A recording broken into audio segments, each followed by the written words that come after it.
you. That's cool. First of all, brothers and sisters, I wish to acknowledge and pay utmost respect to the traditional owners and elders past, present and future of the land that we meet upon today. The Darawal, the Yilara, the Wadi people of Darawal country.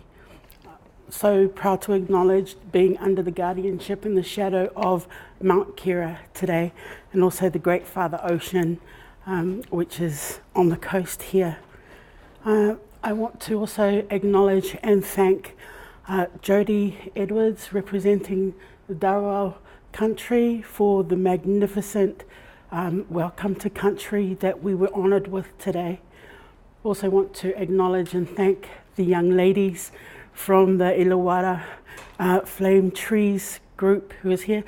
Honestly, I was in the front here trying not to cry, because I was so moved again by their welcome and to country and their performance today. Ilitopa ia malitopa malu satua o masatua fafafa malo lavelelangi e mamama le soifua maua whatalo fatu. E te rauranga tira mā, tēnā rau koutou katoa. Aku mihi nui atu ki te mana whenua o tēnei rohe ko te Darawal. Mihi atu, kia ora tātou katoa. So everybody, I've named my presentation here today, Navigation and Negotiation of the FamBamz on Facebook. So FamBamz is a word that we as Pacifica people love to use about our family relationships and our family connections. But before I get into my presentation, I also want to acknowledge to the hospitality, the manaakitanga, as we say in Aotearoa, New Zealand, just in case you didn't know where I was from. Yeah, the fish and chip loving New Zealanders that we are. Rugby World Cup winners. And during my presentation, you are not allowed to mention cricket, netball, or rugby league. Which is hilarious. This is my first time in Wollongong, so I had no idea that the WIN Stadium, the spiritual home of the Illawarra Steelers in St. George, was just down the road here, or just down the road, wherever it is. So I want to also acknowledge Associate Professor Bronwyn Carlson and also Dr. D. Shasha for their magnificent collaboration together as Indigenous sisters, which was able to get myself here. And I also acknowledge all of you and the people that you come from, and also the brothers and sisters that have travelled here to be able to speak at this symposium today and tomorrow. Thank you very much, Daniel, for the lovely introduction, and Andy, thank you very much for guiding us here today. I also want to acknowledge the speakers who have come before me, Luke, and then Brother Shannon, and those who are going to speak after lunch afterwards. So if you want to contact me, those are my two main email addresses. I'll leave that open for you. My university one, the Massey University one, it's always overloaded, so that's why I always like to provide that Gmail account if you want to get in touch with me. But again, as Daniel said, my name's Tuiloma Lina Samu. From a university perspective, I come from Massey University, and Dr. D. Shasha, who you'll also hear from today, we came through the Whariki Research Centre. That is a very innovative centre that focuses on developing Māori and Pacifica academics. And so I am about to follow in her footsteps, hopefully, next year and graduate with that doctoral degree. But Massey University Shore and Whariki Research Unit, that is the College of Public Health. So, what a great privilege. But, as the other speakers have said, universities are a great place of white privilege. And really, I only went back after 20 years to get a degree because it's the ticket that I need to be able to get CEO jobs. Yeah, I always get pipped at the post. And, and the last, I always get to the final two. So I'm thinking, wow, if I have this doctoral degree, maybe I'll get the job one day, right? Okay, so Brother Shannon talked about, our people, historically and ancestrally, we don't have any borders at all, right? Because the Pacific has had a hell of a lot of colonization. So some of you would know the territories or the places that have been colonized. So let's go through. Yeah, again, it's a participatory session. You don't have to be forced or feel pressured. If you want to answer, go through it and answer. So who are some of the European nations or other nations who have come in and colonized what places in the Pacific? French. Okay, where did the French go? Yeah, Nouvelle Caledonie, Tahiti. So, yes, Wallis and Futuna, so it's Ouvert and Futuna. Yeah, sorry, what was the other one? So Vanuatu, they did on the fringes, but mostly the British went to Vanuatu. Okay, other places. So we've talked about the French. Sorry? Germany. Yeah, that's right. Germany was in Samoa. Sorry? Speaking. Yes, and Palau. And Micronesia. Yes. Where did this nation of America go in the Pacific? Yeah, Samoa, Tutuila, Guam.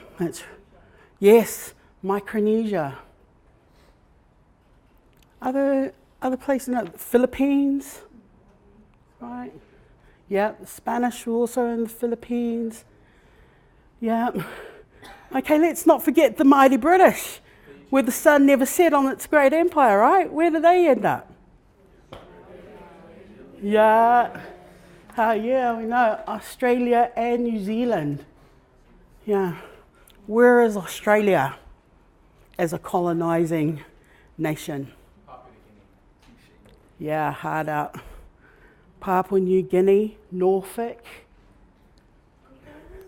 So Cook Island, New Zealand. So let's talk about New Zealand. Where's New Zealand?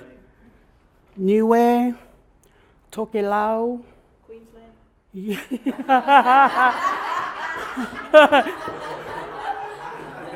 That's just being prejudiced against us on the GC, Bronwyn. That's not allowed. That's not acceptable. That's not okay. Okay? So the GC, okay, who's seen the GC? Anybody? Shame. Sorry about it. Yeah. I'm not an apologetic person, but sorry about that. Okay? Yeah. So the thing about these categories here, so what are these shapes? What do they represent? Polynesia, Melanesia. Yeah, don't forget who took over Hawaii. That's right. Yeah. But also the British were there. Yeah. The Germans. Yeah. Yes. Yeah. So Katie, like you said, so there's, these categories are very interesting because they were designed, that's how we describe these territories and regions in the Pacific today, but they're very, very racially motivated. Melanesia. So Brother Luke talked about, it was like, is it okay for us to use Negro? Well, that whole territory, Melanesia, was named because the Europeans had a hard time converting the indigenous people of that area. And so in their writings in French, in Spanish, in Dutch, in English, all these disparaging remarks about them black fellas, them black Negroes who won't listen to what we say. So we'll call that dark area Melanesia, and that's what Melanesia means. That's what it was tended to me. That area of darkies, with all of its negative connotations. Micronesia, so huge, so vast, turned into that little place of little far-flung islands. So, a place that is vast, reduced in the English and other European languages into something that is very micro. What's the meaning of micro? Small. Yeah, so what are the connotations around small? Insignificant. So insignificant, we'll go over there and we'll bomb their islands with atomic and nuclear bombs. So that whole languaging is hugely important for colonized peoples and for indigenous people who are trying to assert sovereignty, who've always and never given up sovereignty. Polynesia, so, wow, thank you, white people, for putting us in a triangle. White discoverers, thank you for giving us. So I went to an international trivia competition and they said, in 15 so-and-so, who discovered and named the Pacific Ocean? Anybody? Well, it was actually, they said it was Vasco da Gama. I said, oh, excuse me, our people have been here for 5,000 years or more. Cricket. But from KT's great nations of the Hawaiian Islands to Dee and our Māori brothers and sisters, Aotearoa, New Zealand, to Rapa Nui, Te Pito Te Henua, Easter Island, who has, question mark, sovereignty over Rapa Nui? Chile, yeah, Chile. So, okay, and there we go. Lord Howe and Norfolk in there. So, I come from Samoa, which is, we make no apologies about it. We kind of have this arrogance that we're the centre of the universe because we're actually in the centre of the Pacific, so we like to think, but no, that's not really true. Okay, so Samoa, Kingdom of Tonga. Does anybody know who colonised the Kingdom of Tonga? They've always been sovereign. Trick question. They were never colonised.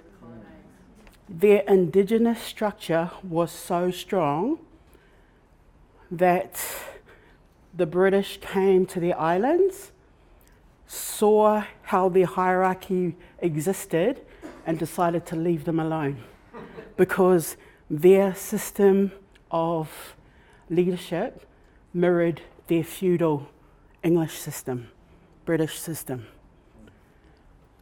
They've been our ancestral enemies because we don't like to talk about it, but they kind of enslaved us for like 1,000 years or so. We don't like to remember that as Samoans, but so we always say, no, the British actually didn't want anything that you had. That's why they left you alone. Yeah. Right? But ancestrally, everybody, so what is known as Polynesia, Melanesia, Micronesia, our ancestors moved for thousands of years without borders, trading between each other. So, for example, you'll see the Ellis Islands up there. Ellis Islands, they are now called Tuvalu, which is its own sovereign nation. They are going to, does anybody know what is really special, not in such a good way, about Tuvalu and climate change? They're going to be the world's first climate refugees. Within the next 20 or 30 years, maybe even earlier, if El Nino and his nasty sister El Nina have their way with us, much more than they are having now. So Tuvalu and Micronesia, especially the Gilbert Islands, which is now called Kiribati, it's his own sovereign nation, they have very long traditions of intermarrying with each other, trading with each other, just like Samoans and Tongans do, just like the Cook Islands, Samoa and Tongans do, like Fiji, Tonga and Cook Islands, Samoa, right up to Micronesia. the things that we share, things around tattooing, our arts, our crafts, our navigation techniques. You know, we all shared that between Micronesia, Melanesia, Polynesia, and we have those roots in our language. We've been separated for probably a good 1,000 years and more from each other, but we still have very strong linguistic roots with each other. This waka here,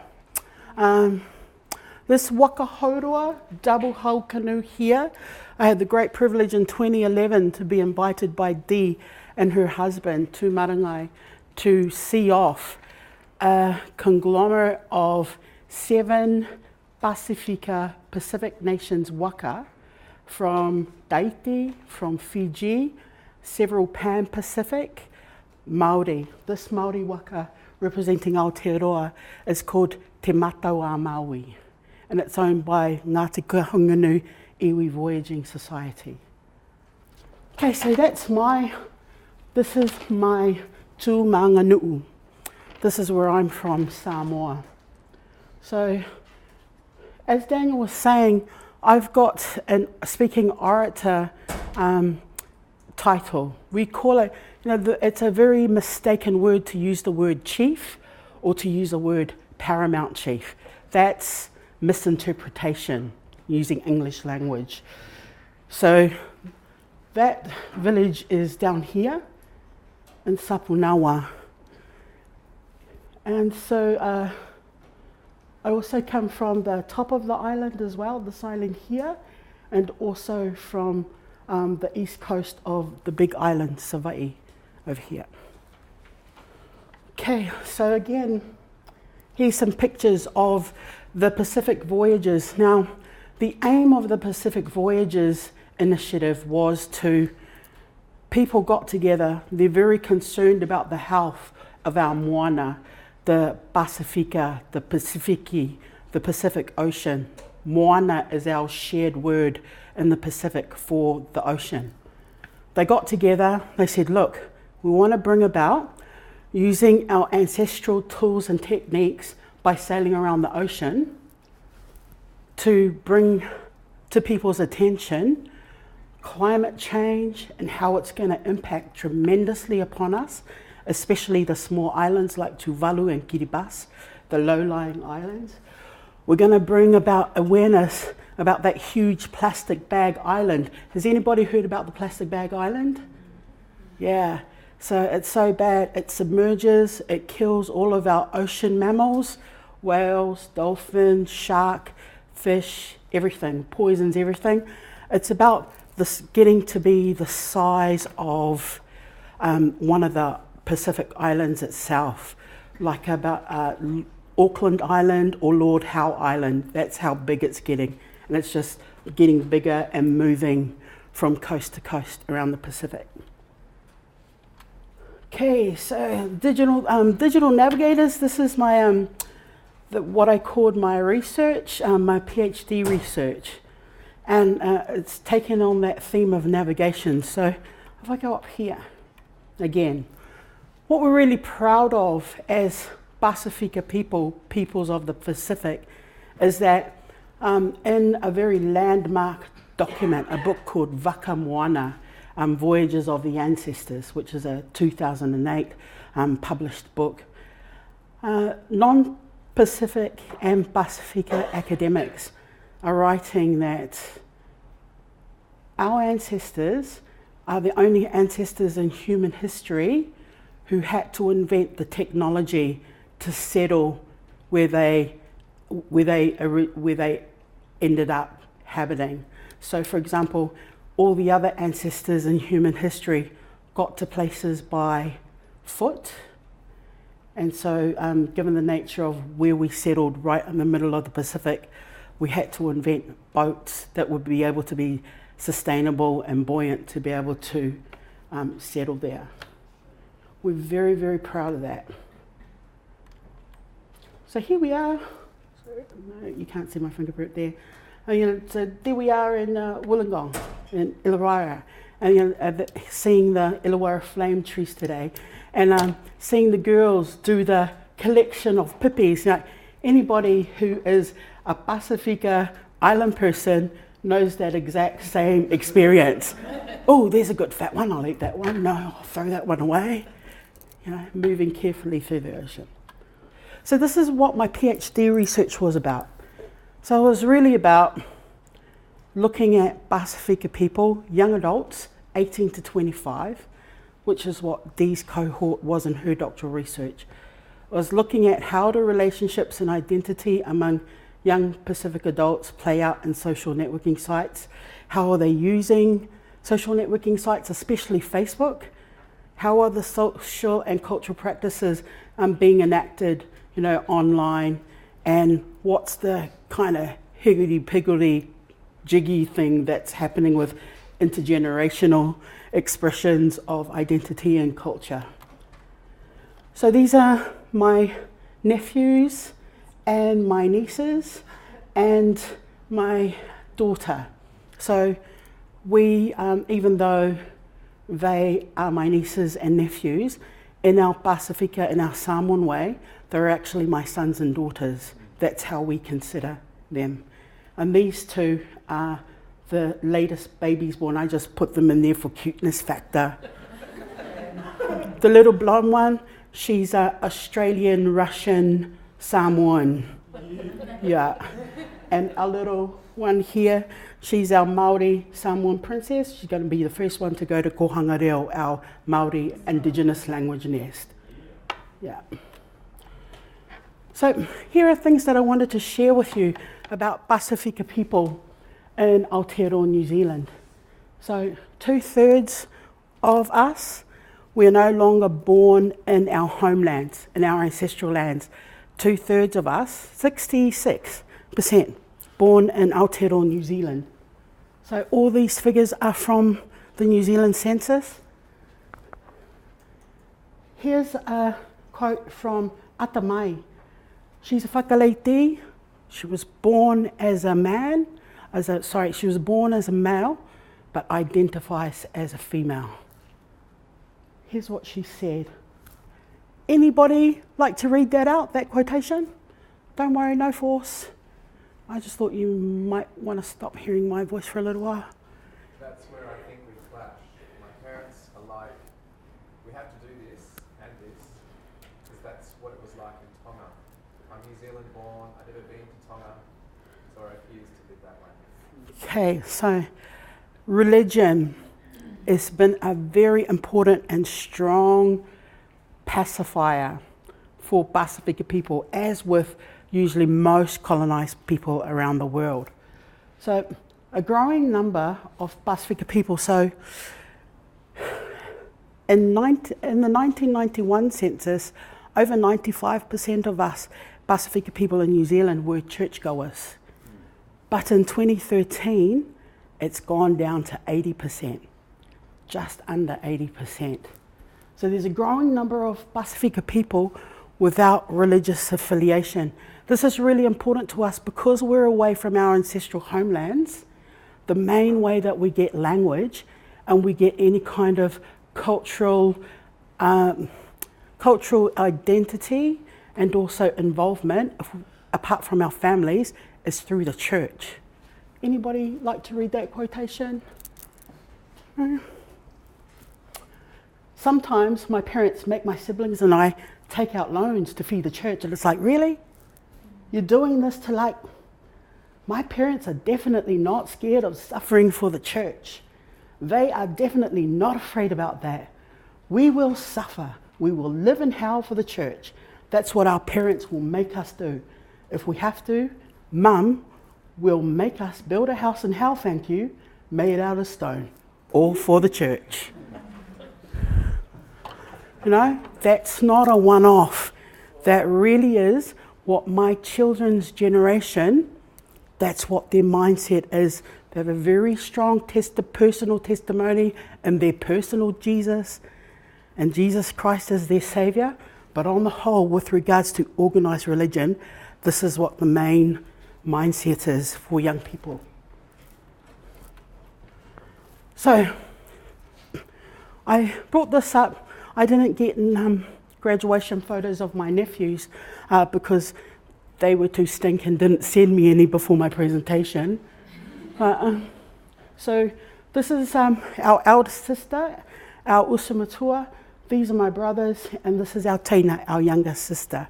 So because of our late mother and father and our elder sister, the younger 5 of us were all university graduated. So the reason why I bring that up is that is the whole reason why most of our parents came from the Pacific Islands to Aotearoa, New Zealand, or come to Australia for purposes of higher education and educating children.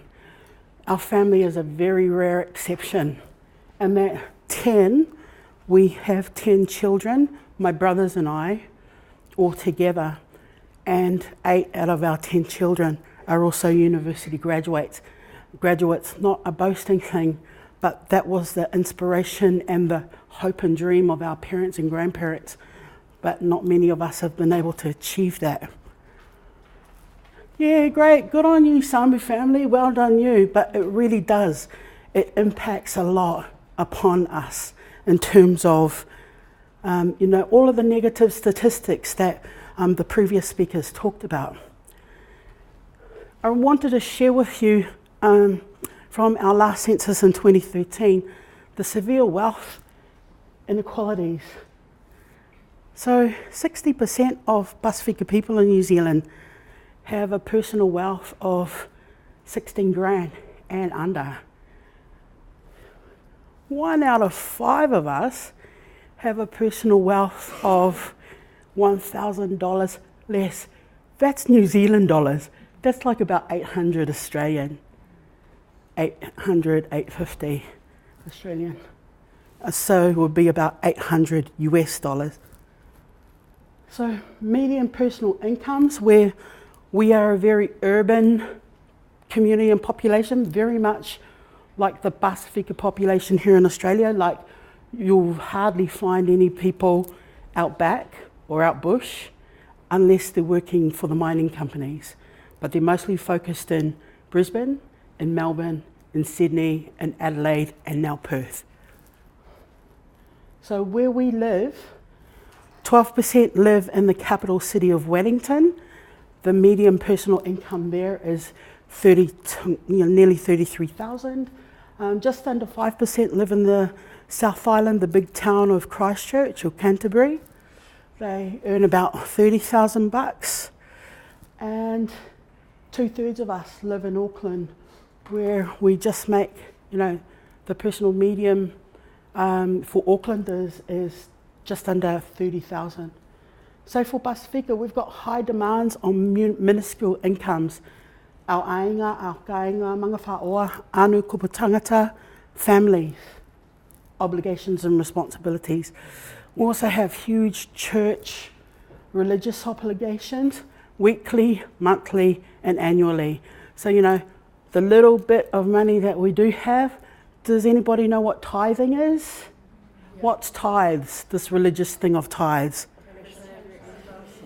So what's a percentage? 10. Okay, so Pacifica people are giving 20, 30, 40, 50%, of their little incomes that we have. And again, all of that is around the Christian views. If you give all that you have to the glory of God, you, your children, your future descendants are going to be blessed. And that's a driving motivation for parents and older adults. So the cost of living versus income in New Zealand is high. And do you see now why lots of people come to Australia in droves? So Pacific people, amongst the poorest, least wealthy population in New Zealand. We have a little joke, amongst us as families, like, at least we can tautoko the tangata whenua, the Māori people of Aotearoa, and they're not the poorest, we kind of are. So we go, I know, hard out, right? So, but that's the kōrero, that's the discussion that's around our families. So we're poor, yes, in monetary things, yet wealthy in social and community richness, versatile and resourceful. So that's how we have started to do simple things. Here's a negative statistic. change it around with the language. Economic inequality strongly correlates and causes other inequalities. Health. So, Shannon talked about we have high rates of diabetes and high needs interventions. Like we present mental health needs, not at the beginning, at the general practitioner primary care level. We're in hospital. We need to go to those really high needs services. So with education, I talked about, my family being one of the rare family who's able to achieve those dreams, but non-achievement, yet multiculturally fluent. So we have, even though we might not be succeeding in education, in any one day, we're living in a New Zealand world, a Pacific Island world, and a Māori world. At least 3 cultural contexts in any one day. So housing, so we always get criticised. You live in overcrowded housing. It's true. We have an average of 7 to 8 people living in 1, 3, 4 bedroom house sometime. So we change that around and say, look, it's not just overcrowding, it's about intergenerational living. So our citizenship participation, we have very low voter turnout, and so we always get criticised about that. You people don't get out and vote. You are the 1 million people who didn't register in the last New Zealand general election. Well, really, if you turn that around, if you inspired us, then probably we would turn up. But because you are like you are, we basically don't give a shit. Yeah. So here's something for you who are here in New South Wales. Pacifica people's experiences in West Sydney are very comparable to Pacifica in South Auckland and Auckland. Okay, so here's some critical trends for us. Overwhelming majority of our Pacifica people has English as their first language. 95% of us, 95 to 99% of us are speaking English, and we have a very high rate of language decimation. So here's what Jessie said. Jessie's a whawhawhine, born as a male that identifies as a female.